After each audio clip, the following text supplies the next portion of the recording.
Kita lanjutkan diskusi kita. Anas halaman pertama. Siapa halaman berikutnya? Yani sekarang. Bang Karni, saya yang pertama ada dua hal saya kira. Yang pertama saya ingin melihat persoalan yang ada di KPK. Tadi sebagaimana dikemukakan oleh Akbar Faisal. Yang kedua, saya ingin membantu Anas untuk mengisi halaman-halaman berikutnya pada buku itu.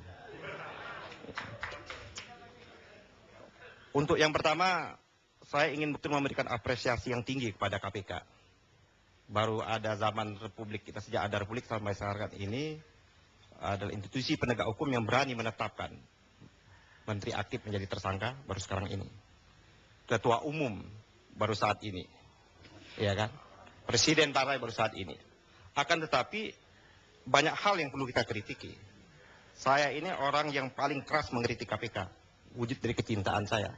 Walaupun saya mendapat kabar ini, kabar dari dalam juga. Kabar burung, akibat kritik-kritik keras saya terhadap KPK itu, saya ini sekarang ini menjadi target utama oleh KPK untuk dicari kesalahannya. Ya kan?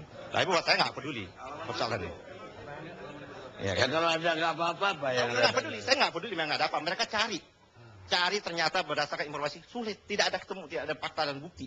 Cincinnya bagus. Ini cincin masih jadi advokat nih. Yang kedua, saya kira memang kita harus bicara masalah mekanisme dan prosedural yang ada. Tadi Pak Johan Budi itu agak susah kita memanai kata-katanya. Beliau mengatakan awal ini adalah dokumen ini tidak begitu penting. Ini adalah draft. Kalau begitu logika yang dipakai oleh Pak Johan Budi, kenapa sibuk-sibuk membentuk komite etik? Ini kan menjadi logika yang terbalik-balik. Seperti itu. Kalau membentuk komite etik, berarti ada problem. Kenapa KPK tidak pernah mengakui ada problem dalam tubuh KPK ini? Karena KPK selalu menjelma menjadi berhala. Ya, steril dari kesalahan dan dosa. Ini yang menurut saya bahaya. Dan yang mensterilkan itu ya Pak Jurul dan kawan-kawan kita ini. Nah, ini yang saya sering mengatakan, mereka selalu menjadi nabi-nabi, ya kan? KPK itu manusia, tidak luput dari kesalahan. Kita dukung KPK sekuat-kuatnya. Tapi tak kalah prosedural keliru, harus kita luruskan. Nah, kasusnya Anas ini, kalau kita lihat kasus Anas kan sesungguhnya ini main rally panjang. Pertanyaan saya, apakah tadi yang katanya surpum atau itu bukti-bukti itu belum ada? Jauh sebelumnya itu bukti-bukti itu sudah ada. Nazarudin lah yang membuka buku, kalau buku pengantarnya itu. Pengantar itu kan sudah dibuka oleh Nazarudin semua. Halaman satunya. Halaman satu baru Anas membukanya. Kita tunggu Anas membuka halamannya. Nah, apa yang dikemukakan oleh Anas Ubaningrum saya kira pisau bermata dua. Harus kita manai pisau bermata dua. Mata satunya ditujukan kepada koleganya tentunya. Ya koleganya kan pasti ya koleganya lah. Partai Demokrat. Ya kan? Karena kita tidak mungkin Anas tidak mengetahui dia seorang ketua umum. Pisau yang satu lagi KPK. KPK ini betul-betul ingin menegakkan hukum, memberantas korupsi atau menebang-nebang baru dipilih-pilih atau pilih-pilih baru ditebang. Karena fakta dokumen yang saya punya, ya kan dokumen ini saya punya ini dokumen ini dan dokumen ini sudah ada di KPK sendiri. Yang terima uang tidak hanya Anas. Siapa? Ya koleganya. Saya tidak mau sebut nama. Saya tidak mau sebut nama. Ada koleganya. Inisial. Pejabat tinggi lah di partai itu. Potong letter kan bisa inisial. Ya. Pejabat tinggi juga. Terima. Ya kan pada tanggal 29 April. Besar angkanya 500.000 US dollar. Itu angkanya itu kalau dikonversi 4.515.000. Ya kan. Kedua pada tanggal 29 April juga. 2010. 29 April tahun 2010. Ini dari kasnya namanya Amin. Amin menyerahkan kepada seseorang tersebut, petinggi partai itu. Ya kan? 500. Pada hari yang sama juga 100.000 US dollar. Pada besok harinya diserahkan juga 100.000 dolar. Data ini sudah ada di KPK, bukan data. Ini kok bisa bocor ke Anda gimana cerita? Saya tidak tahu. Ini perlu tim kode etik lagi. Ini datang ke kantor saya terima. Karena dia tahu saya wakil rakyat harus menyambung aspirasi itu. Tapi sebutlah. Ya kan? Jadi ini sudah sesungguhnya data ini ada, dokumen ini adalah bukan dokumen catatan Yulianis yang sudah dikemukakan juga oleh Nazarudin. Jadi hal ini bukan hal baru. Nazarudin sudah bicara cukup lama. Tapi pertanyaannya kenapa KPK tidak melakukan treatment yang sama terhadap orang-orang yang lain itu? Kenapa tidak dilakukan hal yang sama? Kenapa hanya Anas? Saya tidak peduli Anas, siapapun orangnya. Kalau memang dia korupsi, ya hukum yang seberat-beratnya. Bila perlu, ancam dengan hukuman mati. Korupsi harus diancam dengan hukuman mati. Nah, ini retorika apa? saya tidak retorika. Negara nggak dalam keadaan gawat, ada suruh hukuman mati. Iya. Bang, korupsi ini sudah mengurat akar, Bang. Iya, tapi kan ada bikin undang-undang dalam keadaan gawat baru itu bisa berlaku. Nah, di KPK bisa ancaman hukuman mati. Korupsi. Kalau keadaan ekonomi. Iya. Tapi hakim kan Jadi, bisa menemukan defending. ekonomi lagi tumbuh subur kok. Saya kira itu yang ingin saya ungkapkan yang kedua, Bang Karni. Ya kan? Jadi KPK harus masuk. Treatment yang sama juga harus dilakukan KPK terhadap kasus yang sudah nyata. Tadi Akbar Faisal menyatakan bahwa menyebut nama, tidak. Pada dokumen yang diserahkan resmi KPK kepada tim WAS, dia menyebutkan peristiwa pidana kasus Senturi itu. Peristiwa pidana kasus Senturi itu ada dua. Pertama adalah kasus pada waktu penetapan EPJP. Yang kedua penetapan Bank Senturi gagal dan berdampak sistemik. Yang menetapkan ini bukan dua orang. Ini dilakukan secara kolektif. Enggak, tapi gini ya, itu pada saat itu disebutkan dua nama. Iya, enggak. Budi Mulya dan Siti Fajriah. Saya belum selesai. Dalam peristiwa pidana itu ada subjeknya, pelakunya. Pelakunya hanya dua orang. Saya kejar pada waktu itu. Saya ingat, kalau begitu tidak hanya dua orang ini. Karena keputusan itu kolektif kolegial. Semua Dewan Gubernur Bank Indonesia harus ditetapkan tersangka. Tak kalah mengatakan Bank Senturi berdampak gagal dan berdampak sistemik, termasuk KSSK. Yaitu Ibu Sri Mulyani harus ditetapkan juga tersangka. Kenapa KPK lamban? Ini kan KPK ini lamban, memainkan emosional. Tadi kan Johan Budi mengatakan, kita lihat opini publik. Tidak penting KPK dengan opini publik, karena KPK bukan untuk pencitraan. Pencitraan biar kami ini yang melakukan pencitraan. Baik. Oke. Ini kawan kita diserang, Cek. Sama mereka berdua. Dari Pukan, UGM. Mungkin beberapa yang disampaikan oleh Bang Yani tadi dalam kapasitas dia sebagai anggota DPR atau pengawas lembaga-lembaga negara, menurut saya sah-sah saja ya bahwa seorang anggota DPR kemudian mengkritisi kondisi di sebuah komisi negara, menurut saya tidak ada persoalan. Asal memang kritikan itu bisa diargumentasikan secara objektif. Itu justru membangun.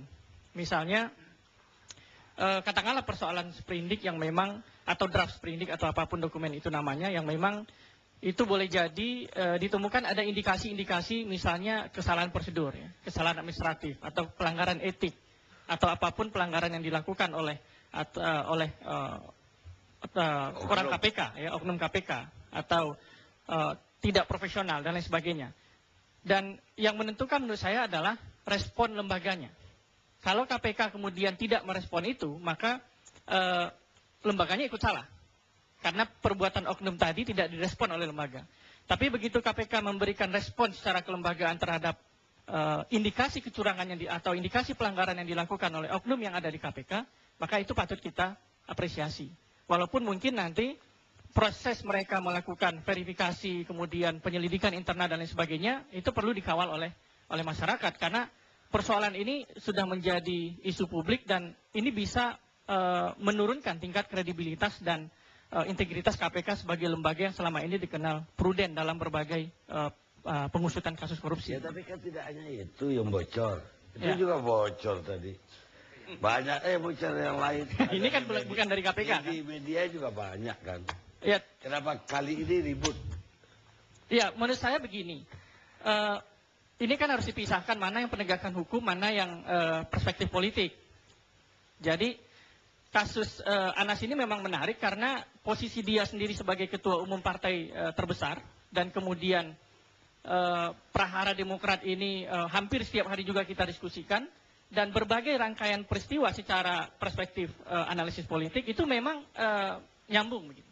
Jadi secara argumentasi politik mungkin hal-hal yang terungkap ke publik, misalnya draft sprindik yang bocor, kemudian ada himbauan presiden, diikuti dengan peristiwa yang konflik yang terjadi di Partai Demokrat, mungkin itu akan bisa dirangkai menjadi sebuah rangkaian yang rapi. Tapi secara hukum menurut saya, tetap yang harus kita pastikan di KPK adalah sejauh mana KPK mempunyai alat bukti untuk menjerat saudara Anas Urbaningrum. Dan itu fight-nya di pengadilan memang. Kalau misalnya KPK memang melakukan konspirasi atau menetapkan seorang tersangka yang tidak berdasarkan alat bukti yang cukup kuat, maka dipastikan di persidangan tentu akan terungkap. Kalau secara hukum itu kan sederhana saja. Kalau dia tidak punya alat bukti yang kuat, dipastikan di persidangan Tapi bagaimana dengan akan tuduhan sulit tadi KPK bahwa membuktikan. bukti lengkap itu udah lama sebenarnya. Itu tuduhannya. Ya, itu problem. Saya kira di titik ini mungkin KPK perlu dikritik ya. Kalau misalnya KPK dianggap terlalu lama menetapkan status Anas misalnya, atau status seseorang menjadi tersangka. Cuma lagi-lagi ini kan perlu disampaikan kepada KPK hal-hal seperti ini. Apakah betul alat bukti yang dipunyai itu sudah lama, kemudian penetapannya menunggu momentum-momentum, itu kan Johan Budi kan tadi sudah klarifikasi.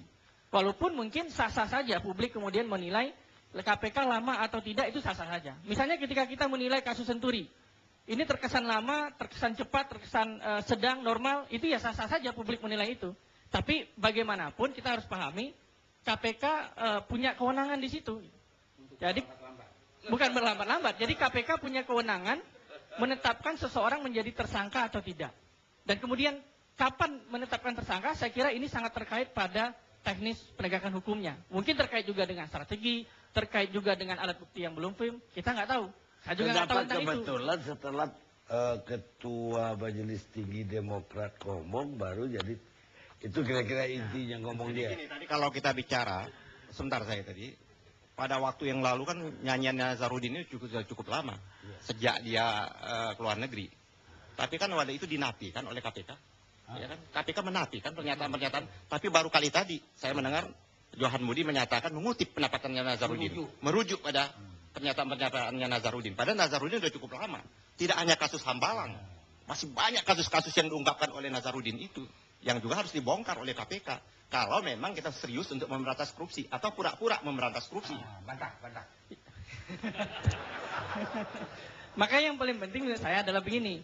Selama KPK masih berada di wilayah penegakan hukum, tidak masuk pada ranah pusaran konflik politik, maka selama itu pula kita wajib memberikan dukungan pada proses hukum itu. Iya, itu didukung. Kita tidak bicara proses politik. Perkara misalnya begini Bang, perkara misalnya tindakan hukum KPK kemudian memberikan implikasi politik, ya itu sah-sah saja dinilai secara perspektif politik. Yang dituduhkan orang ini udah masuk politik mengintervensi, baru ada tidak kedukung. Nah itu yang menjadi sulit dibuktikan ya, karena kita kemudian berpikir konspiratif juga. Ya silakan yang bisa buktikan gitu. Jadi kita juga berpikir konspiratif, jadinya usah kalau dijawab. melihat analisis politik, Udah dibilang baik. mengintervensi penegakan hukum KPK. Gitu. Gak usah dijawab karena bukan tugas dia membuktikan. Pak Jero. Bang Karni, saya sekarang ya. Oke baik, terima kasih banyak Bang Karni. Yang pertama saya harus menjelaskan kepada kawan saya ini Saudara Akbar Faisal, Saudara Yani, bahwa kami sebagai publik itu bukan mendukung orang-orang atau komisioner di KPK. Kami dalam posisi ingin menjaga lembaga Komisi Pemberantasan Korupsi. Kedua, saya juga ingin mengingatkan bahwa komisioner KPK itu tidak dipilih oleh UKAD, ICW, Kompak, itu dipilih oleh Saudara Yani dan kawan-kawan. Jadi kalau Anda ingin marah, marahlah kepada pilihan Anda, jangan marah kepada kami. Kami hanya menerima lembaganya diisi oleh pilihan Yani, Anas Urbaningrum, Akbar Faisal. Kami hanya menjaga saja supaya, kenapa? Gede Pasek juga yang memilihnya. Jadi kami hanya menjaga lembaganya dan menjaga pilihan DPR ini. Begitu. Itu yang pertama. Kemudian yang kedua, agar itu dicatat ya nih. Jangan kami disalahkan terus gara-gara urusan Samad, Bambang. Itu kami sama sekali tidak memilih. Sama sekali tidak. Tidak boleh kami ikut memilih. Kemudian yang kedua, kalau kita mengomentari pidato Anas Urbaningrum, sebenarnya kan hanya satu kalimat sebenarnya pidato itu. Dengan panjang, begitu panjang dari awal sampai akhir, satu kalimat aja. 30 menit ya. Sebenarnya satu kalimat aja. Susilo Bambang Yudhoyono, mana dadamu? Ini dada Anas Urbaningrum, itu aja. Coba itu aja kan sebenarnya. Menantang. menantang secara langsung dengan tunjuk langsung jari mengatakan ini halaman pertama. Makanya kita mungkin malam ini dengan senang hati bersama seluruh rakyat menanti atau menunggu halaman kedua dari Anas Urbaningrum tentu. Ini salah satu yang diungkapkan Yani ini bagian dari halaman-halaman berikutnya. Kalau saya sih sebenarnya ingin cepat saja, halaman keduanya cukup daftar isi saja. Biasanya daftar isi itu isinya layout tentang sebuah penelitian atau skripsi atau tesis atau disertasi begitu. Biasanya cukup di sana. Kita sudah tahu apa isinya. Cuma pertanyaan saya, halaman keduanya kalau yang mau diungkapkan adalah, saya tadi sempat mengintip sih, apa yang dibuka oleh Yani. Ini nama orangnya. Tapi saya nggak berani juga menyebut namanya. Menarik nama ini. Menarik nama, biarkan Yani. Karena Yani kan yang imun kan, bukan saya. Jadi ada nama itu, kemudian ada nanti kasus Hambalang. Hambalang, ada kasus Senturi, ada kasus Sigim, ada kasus misalnya bagaimana Demokrat mendapatkan dana. Atau kemudian kasus pajak keluarga Cikeas. Itu menarik buat saya. Sehingga saya terus terang 3 hari saya ini berdebar-debar. Kok Anas lambat sekali membaca halaman 1 ya. Begitu ya. Saya pikir kok kalau cara Anas membaca halaman 1 saja 3 hari. Kapan ya halaman kedua ini terbuka? Janjinya malam ini dia akan bacakan halaman kedua. Makanya ini yang menarik. Makanya menurut saya, cuma pertanyaannya adalah, kalau dibuka kasus Senturi, atau dokumennya Yani, atau kasus yang lain dan yakin lain-lain, saya takut Anas ini sedang menghadapi satu dilema, apa yang sering kita sebut sebagai efek bumerang. Apa tidak memukul balik ke kepala Anda? Oh, udah hitung itu. Oh ya, makanya senang sekali saya. Itu tolong dihitung juga. Mudah-mudahan apa yang dia sampaikan tidak memukul balik kepada dia. Sehingga rakyat seperti saya senang sekali apabila Anas membuka semuanya. Sehingga kita yakin bahwa kita harus menahankan bahwa optimisme pemberantasan korupsi tetap ada. Siapapun yang terlibat dalam korupsi dari partai politik yang berkuasa atau the ruling party, itu pasti akan kena. Saya terus terang, saya Bang Karni ya, dibandingkan dengan 2 minggu yang lalu, saya tenang sekali hari ini. Karena ternyata Anas akhirnya juga menjadi tersangka, dimulai dari Nazarudin, kemudian Angelina Sonda, kemudian Andi Malarangeng, terus kemudian Anas. Tapi saya tadi kaget juga melihat dokumennya Yani. Waduh, yang berikutnya berat juga ini tampaknya kan begitu. Tapi saya senang, mudah-mudahan itu bagian yang kedua. Jadi harus semuanya dibuka. Harus semuanya dibuka. Dan KPK juga harus berani untuk semuanya.